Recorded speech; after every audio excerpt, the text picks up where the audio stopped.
Bay Area Compass. Located at BayAreaCompass.blogspot.com. What's good, YouTube? It's your boy Don Julio, giving that fire content. Once again, I'm representing BayArea Compass and my boy Paidro Classic. What's going on? How you doing? Doing good, bro. Thank you for joining our platform, man. Oh, yeah, it's all good. I fuck with BayAreaCompass, man. Hell yeah, man. First off, let's just speak about this dope ass gear you got on right now. This is your clothing brand right here? Yeah, this is called Pure. This particular logo right here is a collab that I got with Diamond Heist coming soon. Mm-hmm. So. Speak a little bit about the passions of you creating some of these designs. Did you create these designs yourself? Or? Yeah. A lot of them, most of mine I do by myself, yeah.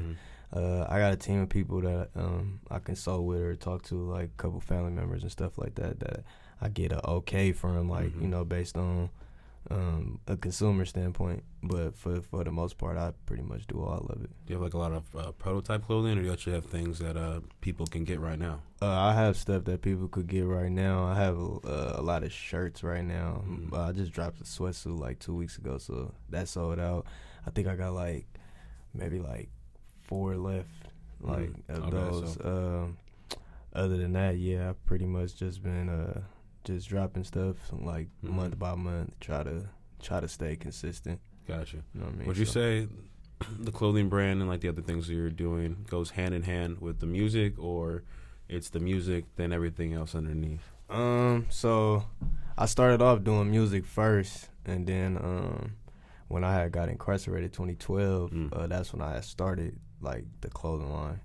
Started like really thinking about a clothing brand, and really just started off like as hats. Like I wasn't really into the whole clothing fashion thing. Yeah. And when I did my last case, when I got out in 2017, I decided to just take it to another level, because it's like I've been doing music since I was 17. I'm 30 now. So like I started off with like NHT and stuff like that. Mm-hmm. So like that was like a long time ago, you feel me? So it's like I've been doing it for some time, but I had a lot of things that was up and down, like getting in trouble and, you know, just a lot of stuff that was involved in keeping me stagnant with the music. Yeah. And the clothing is kind of opening the door back to keeps the you music. consistent. Yeah, like, you feel me? Because, like, it's two different ball games, you know what I'm saying? So yeah. Because, like, when I was looking at your social, man, like, I was getting a little confused, because, I mean, I saw... You know, I'm going all the way back down like 2015. Mm-hmm. You know, I'm seeing you like, you know, with Sway. I'm seeing you like, mm-hmm. you know, behind stage with like D-Lo. Mm-hmm. And it's almost like, you know, in the middle you'd still be kind of like in the crowd, and then you kind of be falling off. You know, is that mainly because of the incarceration? Or? So with Sway, my boy Quaz, mm-hmm. he real recty. Shout out Quaz. That's Sway's cousin. Okay. You feel me? So yeah.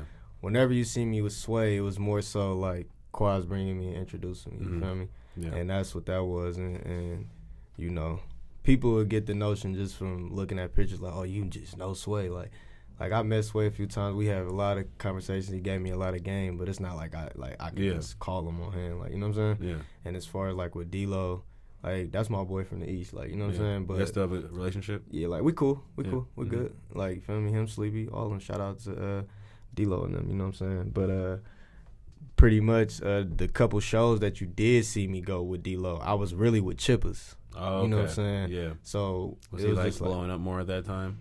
Or was he just? It's not even just blowing up. It's like we all just close. Like Chippers, my blood family. You know mm-hmm. what I'm saying? And him and D-Lo close. Like they close. You know what I'm saying? So it was just basically like, you know, me inviting you, and then you just happen to be around E40 and take a picture. Yeah. You know what I'm saying? Some shit like that. I feel you. It wasn't like that. Like, but I know D-Lo, but that's really Chipper's boy. Like, you feel me? So I was really, those events that you see me with, 9 times out of 10 was like the Mac Dre event. It was a couple other events that we went to with D-Lo and them that I had some pictures of. So, I mean, you know. Yeah. As far as like the other artists, like the pictures with Yo Gotti and stuff, like I was really with the boy Dame. It's like that's my cousin, you know what I'm saying? So like being with him, or like when I was with Juvenile, I was also with the boy Dame, you know what I'm saying? So it's like, it's not like I have a relationship with these people personally, but I know people that be with these people all the time. You know but I mean, at the same time, you mean you're continually putting yourself in these circles where you could be around these people. You know what I mean? Yeah. I see what you're saying. Like, you're not, you know, you're not like blowing yourself up, which I appreciate. You know, you're being like, you know, I'm in these situations with these people, and then, you know, Sway happens to be there. You ask for the picture, yada yada yada. Yeah. But, you know, not everybody's just, you know, chilling with chippas. Yeah. And, you know. Well, I look at it that way too, because I realize that I do get to be around a lot of people that a lot of people wish to be around. You know what I'm saying? So I don't take it for granted at all, like at all. You know what I'm saying? But at the same time, you know, social media is about looks. It's not really about the truth. Reality. Yeah, so. Like but I'm real enough to say the truth, you know what I mean? So. How would you differentiate, like, yourself in social media than, like, outside of it? Like, what would someone who just looks at your Instagram page, what would you say that they might misconstrue about you?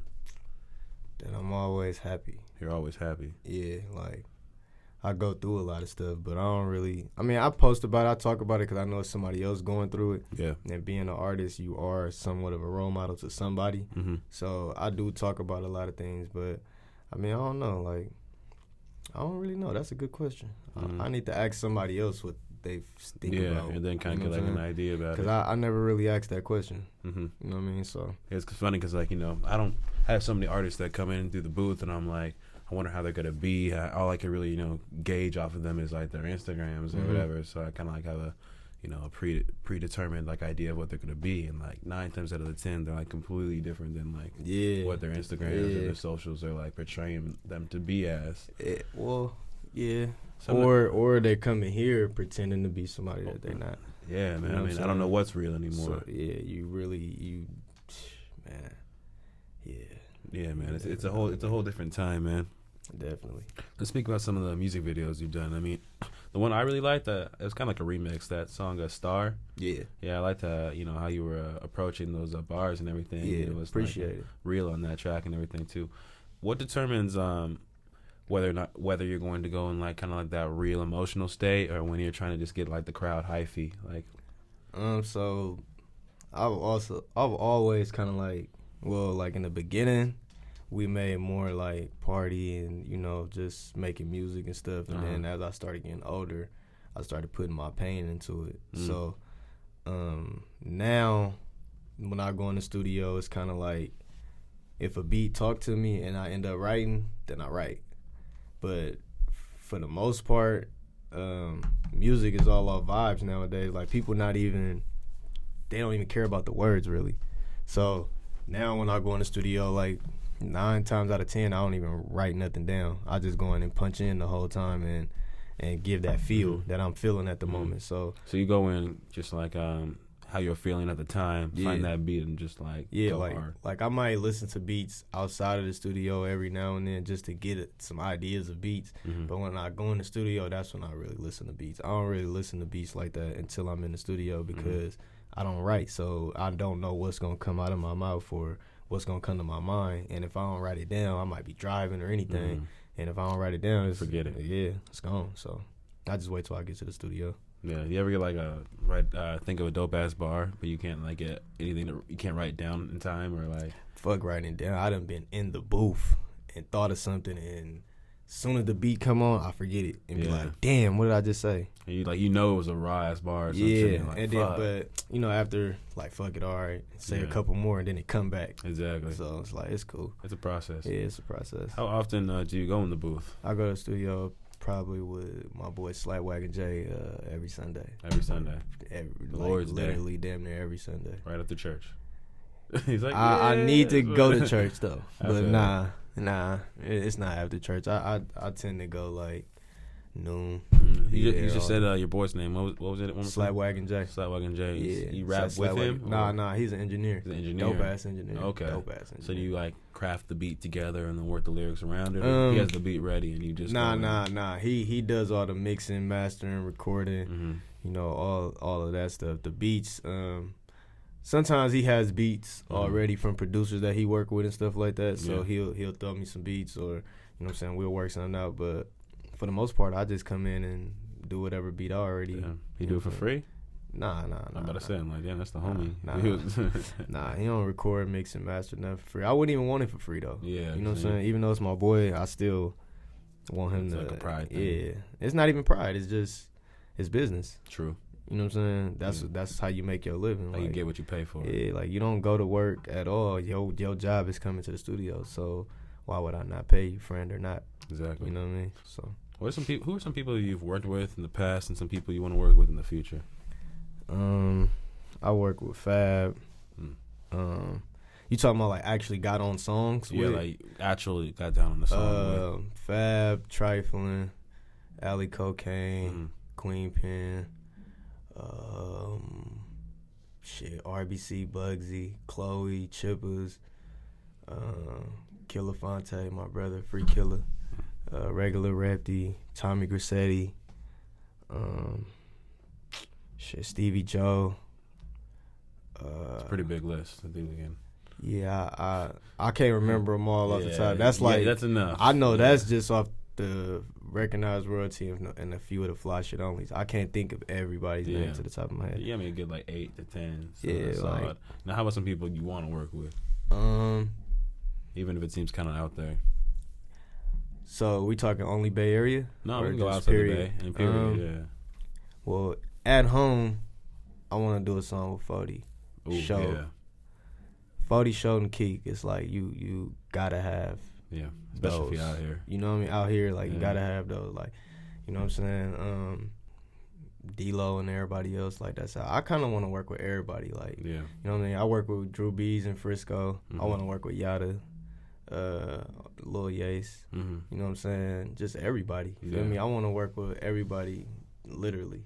You know what I'm saying? Because at the end of the day, like we all got a talent to show. You know what I mean? And if we all coming together, like they do in Atlanta or New York or all these other spots, it's kind of like we could be unstoppable. For the Bay kind of needs to find their wave where everyone could just start kind of being in kind of rotation. Yeah. Where it's like, oh, you do this, you go over here. Oh, you do that, you go over here. I feel like in Atlanta, you know, they already have that set in place. Exactly. They got the music, they got the interviewers, they got the higher ups. Yeah. The Bay kind of has to find their, you know, because we have so much talent, like you were saying, so much talent, so many people with creative thoughts and ideas that they put out there. Exactly. It feels like we're stuck here, though. Like, you know, but I mean, I can't speak for everybody else, but myself, I know I was fucking up a lot, so that's why I'm still where you're climbing. At right now. Yeah, because of my mistakes in life.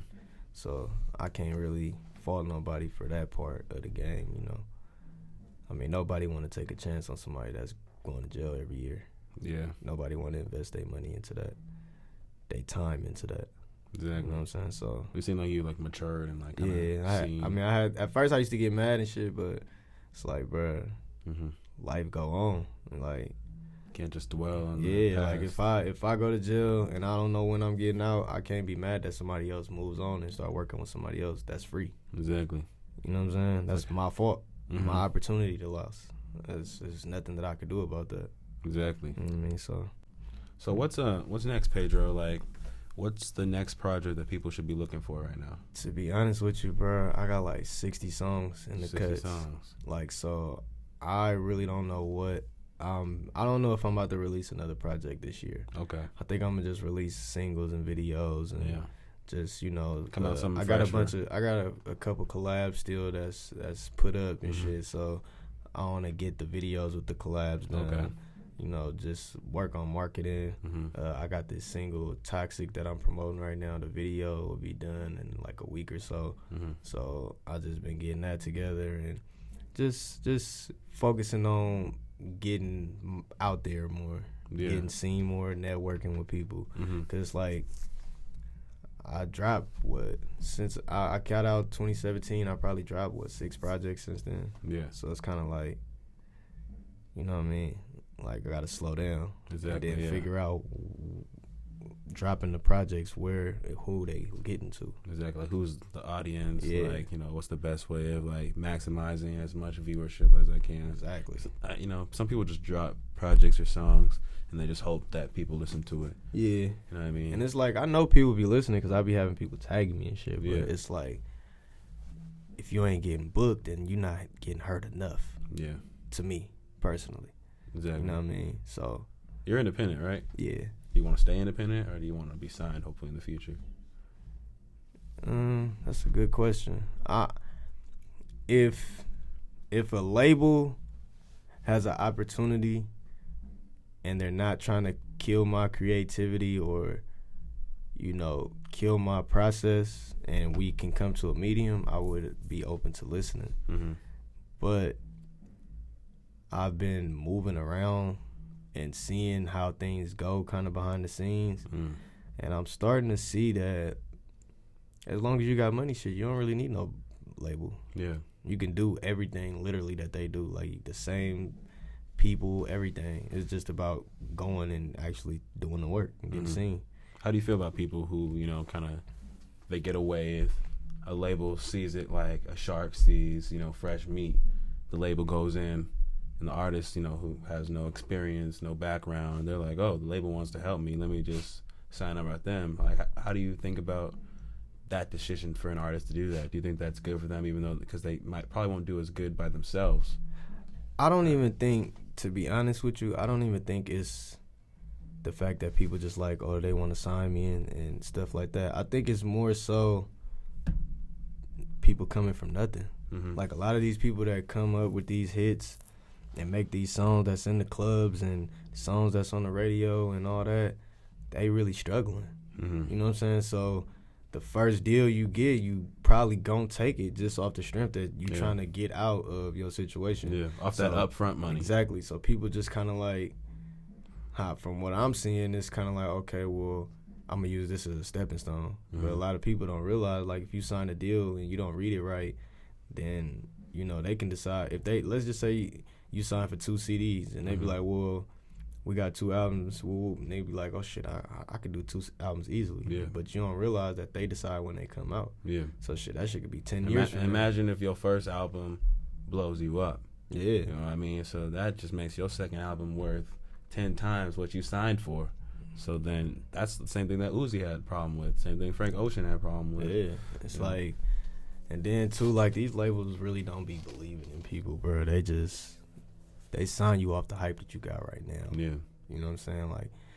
Like if I had 10,000 followers and I'm getting 1,000 likes every day, my videos hitting 10,000, of course they gonna come. It don't matter what I'm saying. It don't matter what I'm pushing. It don't matter nothing, because they see the numbers. The viewership, yeah. It's about numbers. Like, it's about numbers. Like, all this shit is about numbers. Like, it's people even going as far as to paying for followers and views and likes. And half these sites, man, be paying for these views and these fake accounts, these bots to up their status to make people think that, oh, if I get on this.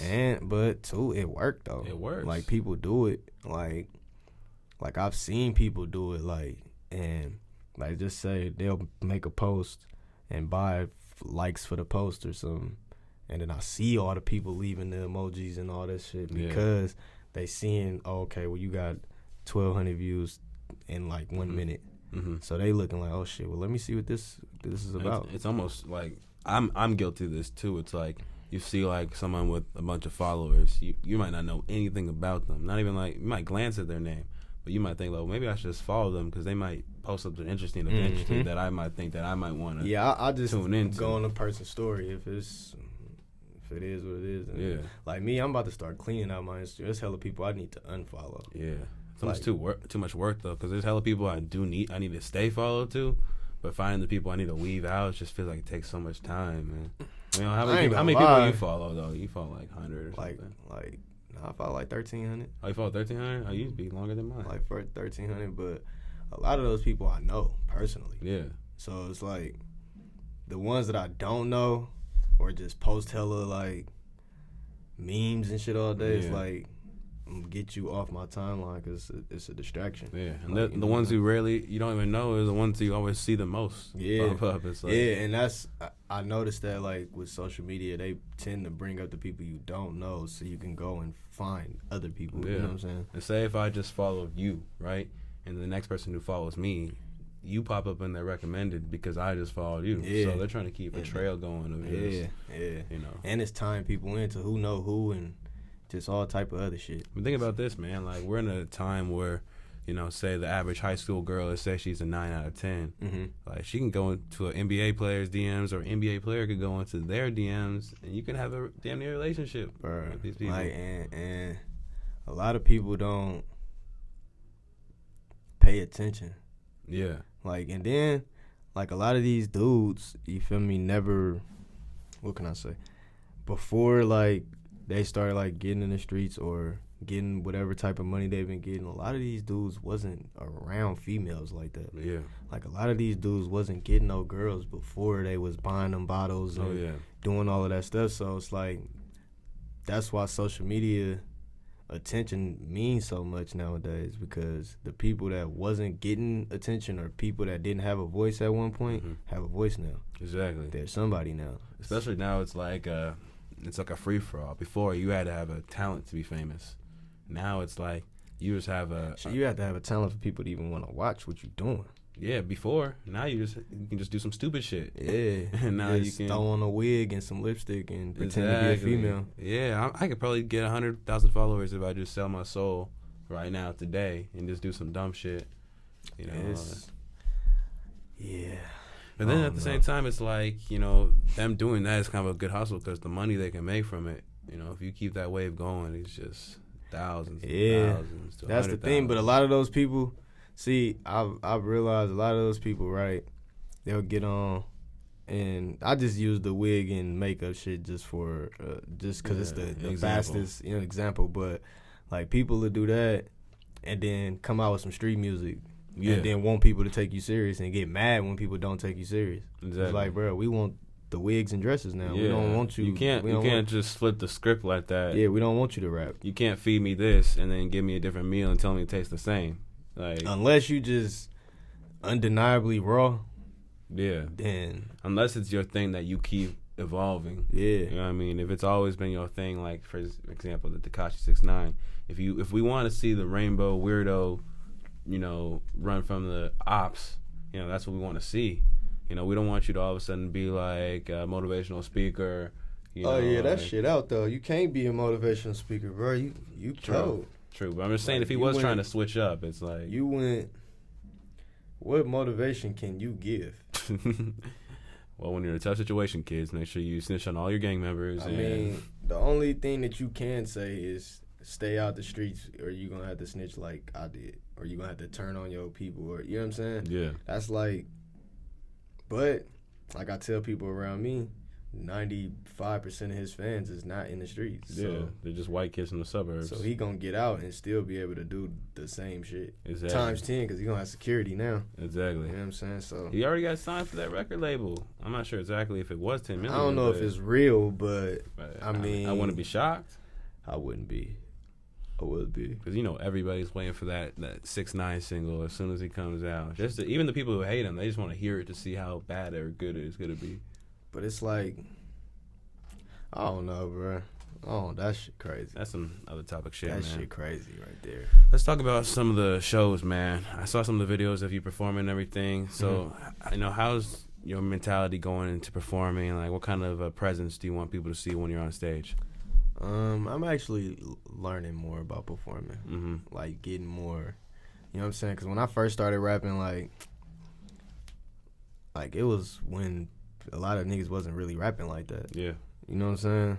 Like, I would see the same people on shows, like, literally, like The Pack, E Gunna, El Solo, like, them type of people, like, you know what I'm saying? Like, 'cause we was performing in SAC, so it's kind of like, we was performing before a lot of people was performing like that, so back then, like, it was just being hella cool, swagging, this and that, but now we're in the era of, like, a rock star type era, so you gotta have your energy. They feed off your energy. And, you know, like, I don't really like clubs like that. Yeah. I don't really like going out, so my vibe be kind of off sometimes in the club. So do you feel like it's hard to match that energy that people are kind of looking for? Nah, what it is for me as an artist, what I'm trying to get out of is, say, like, if you in the crowd and all you seeing is this, how much energy can I have? If everybody's just standing there, like, it's true. Some people would think that it's their job to, you know, get the crowd hype, but sometimes, you know, the whole vibe could just be, you know, bopping if that's what you want. And that's what my manager was telling me. He like, bruh, they do that because they listening. Yeah. You know what I'm saying? So now it's like, how do I feed off that energy? Mm-hmm. They listening. I got them. Oh, my bad. I got them in tune. Now how do I, you know what I'm saying? Yeah. Lift them up, because I don't want you to sit there and get drowned out. Yeah. You know what I mean? You out. probably loaded, and then high, getting killed. You start thinking about, feel me, old past shit in the club. Now you don't even want to be there no more. You want to get a drink. Yeah. They don't want to work the front. So now it's like I've been working on different music too, like even like bringing people that I know that club a lot, asking them like what's the terms and what do tweaking the style. Like what the fuck do be going on in the club nowadays? Like you know what I'm saying? What's the new dance moves? What's the new terms? You know what I'm saying? Because I don't like going out. Yeah, I feel you, man. So, I really like going to the club too, bro, because you either paying for drinks and like, you know, dancing, spending money, or you like performing. Yeah. Or, you know, you're involved somehow. It's either one or the other. Yeah. So I'd rather be involved in the scene and, you know, produce in some shape or form than just, you know, eat off of it. Like if I'm going and we working, performing, networking, just showing up, whatever, backstage, whatever, I'm going. Yeah. But if I'm about to be in the crowd around a bunch of drunk motherfuckers and high motherfuckers that really have no purpose, and some of these people don't got nothing to live for, I'm cool. It's whack. You know what I'm saying? I seen my partner die in the club. Oof. You know what I'm saying? So ever since then, it's like, what am I here for? Fuck the clubs. For shit, real. I'm cool. And then my other boy, he got killed after the club, coming out the club. Damn. So it's one in, one out. Yeah, so it's like, that type of shit is like, so it's really like, very few things, good things can happen from the club. Yeah. You could find me on Instagram, Twitter. It's Paidro Classic, 2 underscores, Paidro Classic with 2 underscores at the bottom. You can follow my clothing page. It's Pure ULTD 7. I got video out right now with Drew B's called Respect Some. I got a video out with my artist Candy Cocaine called No Money. I'm about to get ready to drop Toxic, shot by Louis Valentino. The last 2 was shot by Shooter 7. Pretty much just working on new music. Just keep, you know, tapping in and listening, because I got a bunch of shit coming, bunch of music coming. You probably already done seen me around, or you probably done seen my face but didn't know it was me that you was seeing the clothes from, or, you know what I'm saying, hearing the music. You probably didn't put the face to it, but now you can put the face to it, you know what I'm saying?